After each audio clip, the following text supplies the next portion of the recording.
istilahnya kita baru taubatnya sekarang lah, anggaplah begitu. Ataupun kita juga selama hidup kita banyak kekurangan, banyak kelalaian selama hidup kita. Syekhana Al-Habib Umar bin Muhammad bin Salim Al-Hafidh, beliau mengatakan, bagi seseorang yang melalui hidupnya dalam kelalaian, kemudian dia mau mengejar ketertinggalan dia tersebut, bisa. Baru sekarang saya mau balik, baru sekarang saya mau taubat, saya mau mengejar ketertinggalan saya yang dulu, bisa. Bagaimana mengejarnya? Umur udah 50, umur udah 60, masih bisa mengejar yang lalu-lalu? Bisa. Dengan memakmurkan 4 waktu saja. 4 waktu kita makmurkan.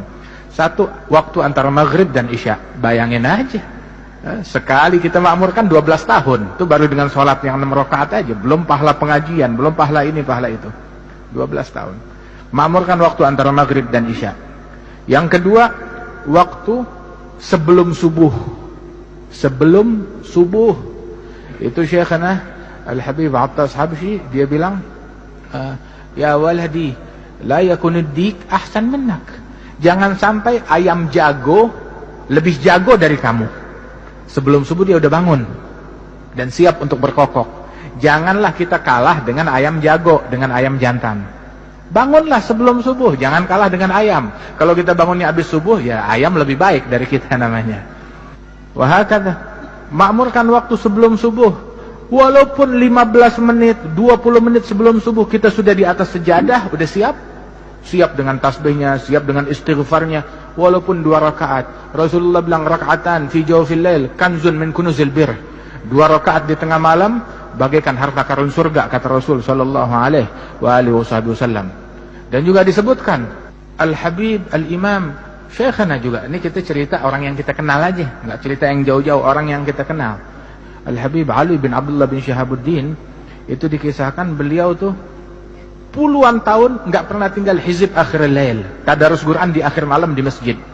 Datang tuh akhir malam ke Masjid Surur, dituntun sama anaknya Al-Habib Muhammad, atau sama cucunya Al-Habib Abdullah yang baru meninggal seminggu yang lalu. Itu sambil dituntun, datang 2 jam sebelum subuh. Dituntun tuh sambil buru-buru, bisur'a ya waladi, syams alaina, yakni ta'akharna. Buruan wahai anakku, kita kesiangan, kita kesiangan. Lihat, subuh masih 2 jam lagi, dia bilang kesiangan. Subuh masih 2 jam lagi, dia menjerit kesiangan. Belum lihat kesiangannya orang sekarang seperti apa. Kata puluhan tahun. Syuyukh yang kita kenal puluhan tahun, enggak satu pun dari mereka yang tinggal qiyamul lail, enggak satu pun dari mereka yang tinggal salatul jamaah. Karena Imam Abdullah bin Umar Asy-Syatiri, beliau mengatakan, idza ra'aita talib ilm la yuhafidh ala qiyamul lail wa ala salatil jamaah fanfud yadaka minhu. Kalau kamu lihat santri penuntut ilmu enggak salat jamaah, enggak bangun malam, ya cuci tangan dari dia, enggak ada harapan.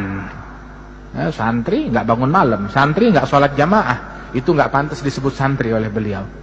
Nah itu waktu sebelum subuh, walaupun 15 menit kita sudah di atas sejadah. Kemudian waktu antara subuh sampai isyraq, sampai terbit matahari. Dalam hadis Rasul menyebutkan bahwasanya man shallal fajr fi jamaah wa jalasa fi musallah yadhkurullaha ta'ala hatta tatlu'a asy-syams thumma yusalli rak'atain, kana lahu ajr umrah hajjah wa umrah tamatain. Barang siapa yang salat subuh jamaah, duduk di musallanya, zikir kepada Allah, bukan mainan handphone, bukan buka televisi, ya, bukan buka internet, duduk di musallanya, ya, habis subuh zikir kepada Allah atau baca Quran atau pengajian atau ilmu sampai terbit matahari, terus salat sunnah 2 rakaat isyraq atau mau duha juga boleh kalau sudah masuk waktunya. Maka sesaat tersebut pahalanya seperti pahala haji dan umrah yang sempurna. Gratis. Yang mau haji umrah pahalanya besok ada di masjid ini. Besok ada. Tapi sholat subuhnya jamaah, duduk zikir sampai isyraq, sholat 2 rakaat, pulang bawa pahala haji dan umrah sempurna. Kita kalau mau pergi haji berapa hari harus tinggal di sana? Berapa biaya yang mau kita keluarkan? Begitu, tapi pahalanya besok bisa kita dapatkan. Tiap hari bisa kita dapatkan. Tapi kewajiban haji tetap wajib, ya, bagi yang mampu. Ini waktu yang ketiga. Dan waktu yang keempat, sebelum tenggelam matahari.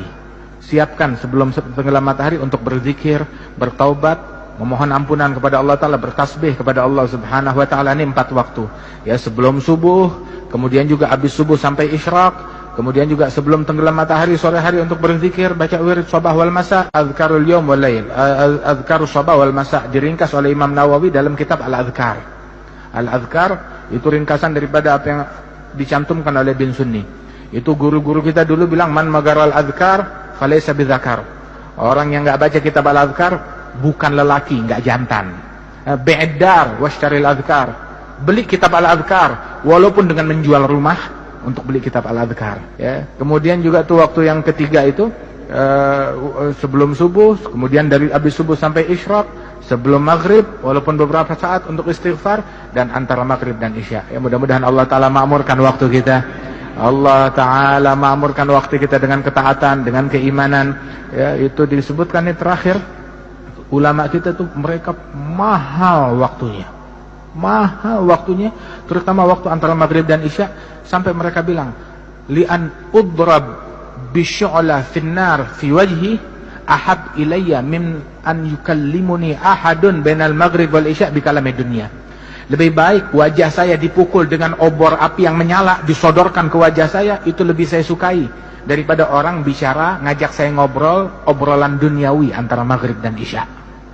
Itu katanya beliau radhiyallahu anhu arba'in. Mudah-mudahan Allah Ta'ala makmurkan waktu kita. Mukmin tuh royal sama duitnya, tapi pelit sama waktunya. Pelit sama waktunya, pelit sama jam, pelit sama menit, pelit sama detik, pelit sama nafas. Sebab kalau motonya orang dulu, motonya orang barat, setiap waktu adalah time is money. Waktu adalah uang. Tapi buat kita, tiap waktu adalah zikir, pahala, surga, ridhonya Allah Subhanahu wa ta'ala.